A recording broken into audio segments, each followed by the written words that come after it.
Le suicide, l'acte de se donner la mort, de terminer sa vie ici et maintenant, de décider qu'elle ne vaut plus la peine d'être vécue. La souffrance est telle que l'on préfère la refuser, la fuir, et tout terminer. La thématique du suicide soulève de nombreuses problématiques. Comment définir cet acte, le comprendre? Comment aider une personne à tendance suicidaire, que ce soit avant ou après une tentative? 10 000 personnes se suicident en France tous les ans, et il y a environ 25 fois plus de tentatives. Si on compte en moyenne 10 personnes dans l'environnement proche de chacun, le suicide est une thématique s'imposant à plus de 2,5 millions de Français, un nombre bien assez suffisant pour en parler davantage. À travers les époques, les légendes et les hommes, le temps, les vivants et les âges, la mort s'impose comme une évidence et une fatalité. De ses habits noirs froissés, elle brise toute conviction, nous laissant, âmes en peine, avec autant de douleur que de questions. Si de sa méconnaissance naît notre souffrance, je vous propose aujourd'hui de nous interroger à son propos, à travers un dernier testament.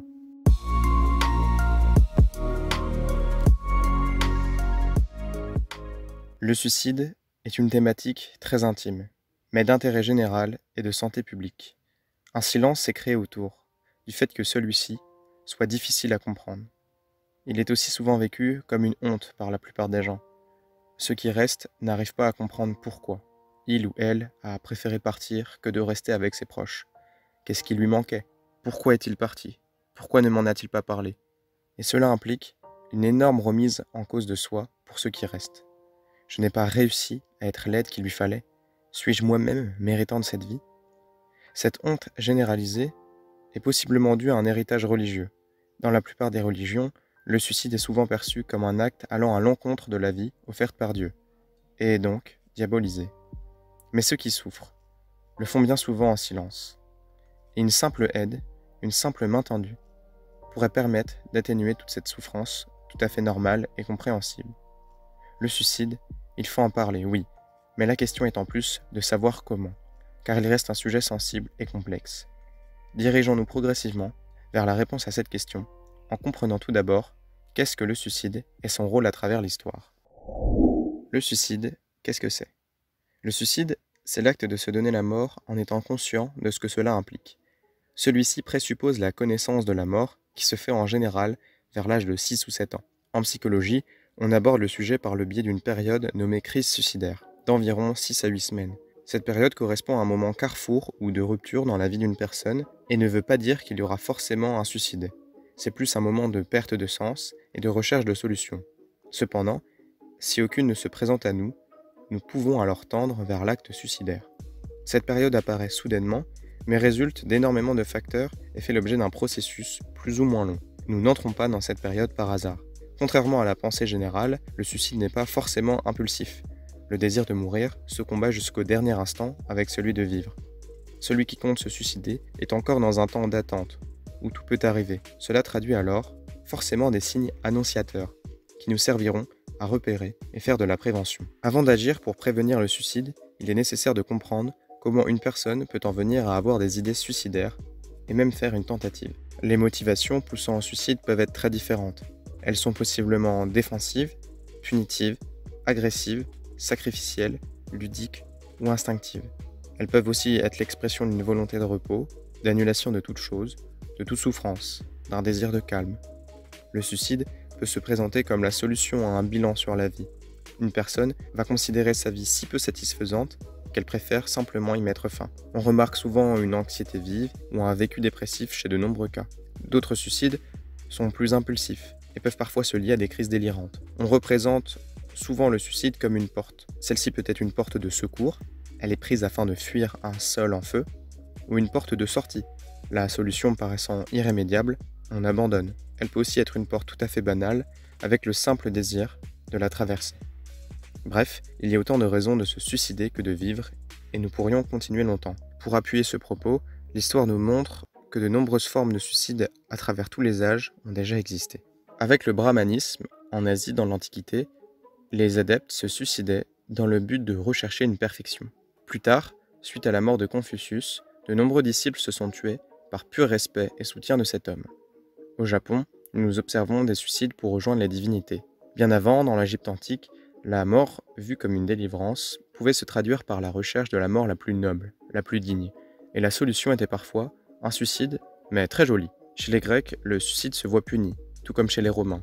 Mais des penseurs comme Sénèque viennent réaffirmer le pouvoir du suicide comme dernière liberté totale sur soi. Le christianisme, par la suite, interdira le suicide, tout comme beaucoup d'autres religions, bien qu'elle soit souvent moins punitive. Saint Thomas d'Aquin considérait d'ailleurs le suicide comme une pathologie, et les infidèles devraient être punis par Dieu. Les Lumières viennent gager par la suite le suicide comme une liberté de l'homme. À la mise en place de la Déclaration des droits de l'homme, une véritable montée du suicide a eu lieu. Plus récemment, avec les facteurs socio-culturels de notre monde moderne, nous observons une nette augmentation des suicides depuis le XIXe siècle. Et cela peut se traduire aujourd'hui par de nouvelles problématiques, comme l'euthanasie volontaire. Bref, nous comprenons que la mort est une notion universelle, descriptive de son époque, et en lien avec la littérature, la philosophie, le climat militaire et la civilisation dans laquelle elle s'inscrit. L'étude du suicide, la suicidologie, a émergé il y a peu avec des haies, et la pensée a fortement évolué en quelques dizaines d'années. La notion a souvent été quelque peu mal considérée, et pour moi, tout n'est pas à prendre, mais est surtout encore à bâtir. Notre but aujourd'hui est simplement d'établir une connaissance pratique du suicide afin de l'appréhender, de le prévenir et de pouvoir s'entraider. Nous nous restreindrons à quelques questions. Quels sont les facteurs menant au suicide? Quels sont les moyens de prévention et de repérage d'une personne à risque? Ainsi que la manière d'aider et d'en parler. Les facteurs du suicide. Pour ce qui est des facteurs, la première chose à savoir, c'est qu'il y en a beaucoup. Beaucoup trop même. Leur connaissance permet de savoir quel point va être utile à approfondir chez chacun, et leur classification est assez arbitraire. Elle se présente juste comme un outil de compréhension très général. Commençons donc par le premier facteur, celui des éléments psychologiques. Si le sujet présente un état dépressif, un trouble de schizophrénie, un trouble bipolaire, une névrose ou une addiction, il a effectivement plus de chances d'être confronté au suicide. Attention, cela ne veut pas dire qu'il va forcément y être confronté ou qu'il faut avoir un trouble psy pour être suicidaire. C'est seulement un facteur. On rajoute à cela qu'une personne ayant déjà fait une tentative de suicide a plus de chances d'en refaire une. On remarque d'ailleurs un phénomène d'échelle montante auquel il faut prêter attention. À chaque tentative, celle-ci sera souvent plus violente que la précédente, d'où l'utilité d'un suivi. Le second facteur est l'environnement social, et celui-ci va regrouper toute une ribambelle de sous-catégories. Premièrement, l'environnement spatial. La démographie, la géographie, la situation politique, les conflits militaires, le type de civilisation, la religion et la profession que l'on exerce dans notre environnement plus ou moins proche va compter comme facteur très influent. La France compte parmi les pays avec un fort taux de suicide dans l'Europe, et des disparités apparaissent à l'intérieur même du territoire. Par exemple, la Bretagne est bien plus touchée par le suicide que d'autres régions, sans que d'explication précise puisse être établie. Notre manière de nous intégrer à cet environnement peut aussi être un facteur. Cette dernière phrase nous embarque vers une autre sous-catégorie, les événements traumatiques et stressants. Si nous n'arrivons pas à nous intégrer et ressentons un profond sentiment de mise à l'écart généralisé, il est possible que nous cherchions à arrêter cette souffrance. D'autres événements peuvent s'inscrire dans cette catégorie. Une rupture, un déménagement, une expérience malheureuse, un échec, un changement politique radical, la mort d'un proche, d'une idole, la maltraitance, le rejet, l'abandon. Ou bien alors lorsque l'on se rappelle un événement traumatique vécu précédemment.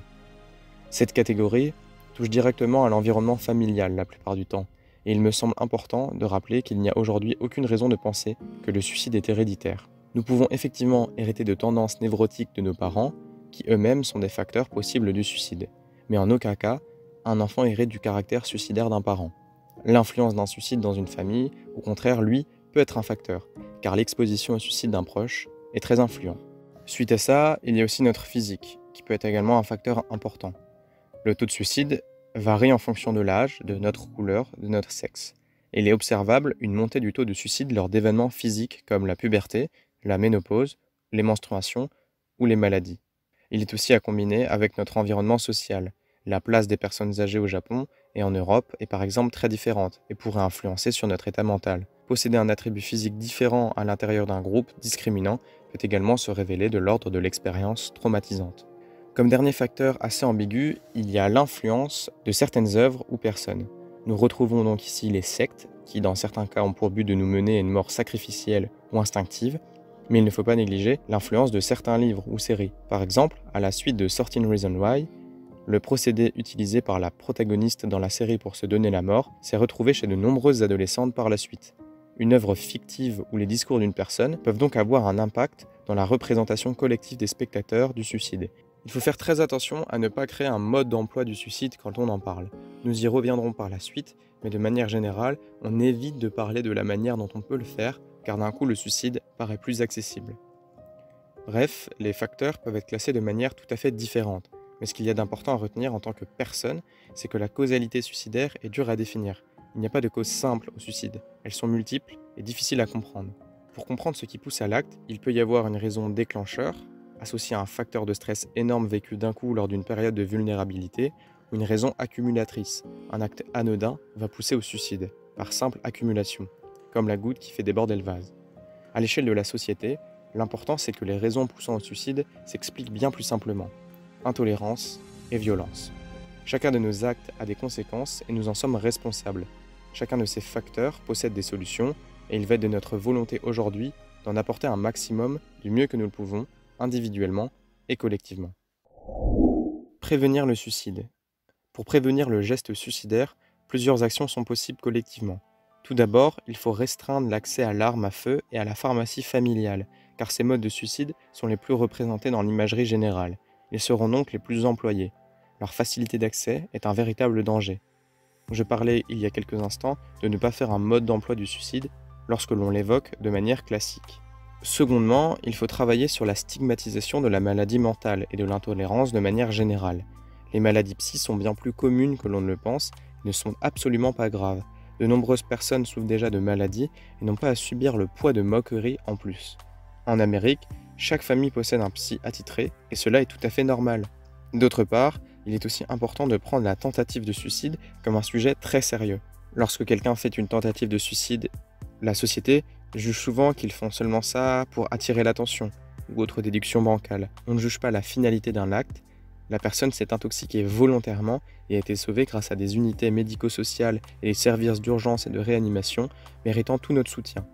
Je lance donc ici un véritable appel à l'entraide et l'engagement de se soutenir les uns les autres et de ne pas faire de conclusions insensées. Oui, peut-être qu'elle cherchait à attirer l'attention, peut-être qu'elle cherchait simplement juste de l'aide. Et ça, c'est tout à fait normal. Cette vidéo s'inscrit dans la pensée de différents psychologues, philosophes et auteurs parlant du suicide.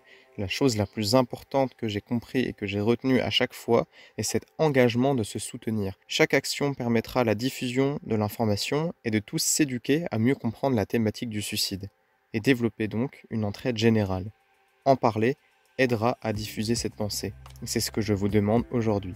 Voyons maintenant comment prévenir et repérer quelqu'un susceptible de se suicider. De nombreux signes sont annonciateurs et permettent de détecter une personne en crise suicidaire. De manière générale, on remarque une perte d'espoir, d'intérêt, une montée d'impulsivité et une potentielle agressivité envers soi-même ou les autres, un certain isolement et des absences répétées. La verbalisation du désir de mort est un facteur également important, bien que celui-ci soit parfois subtil.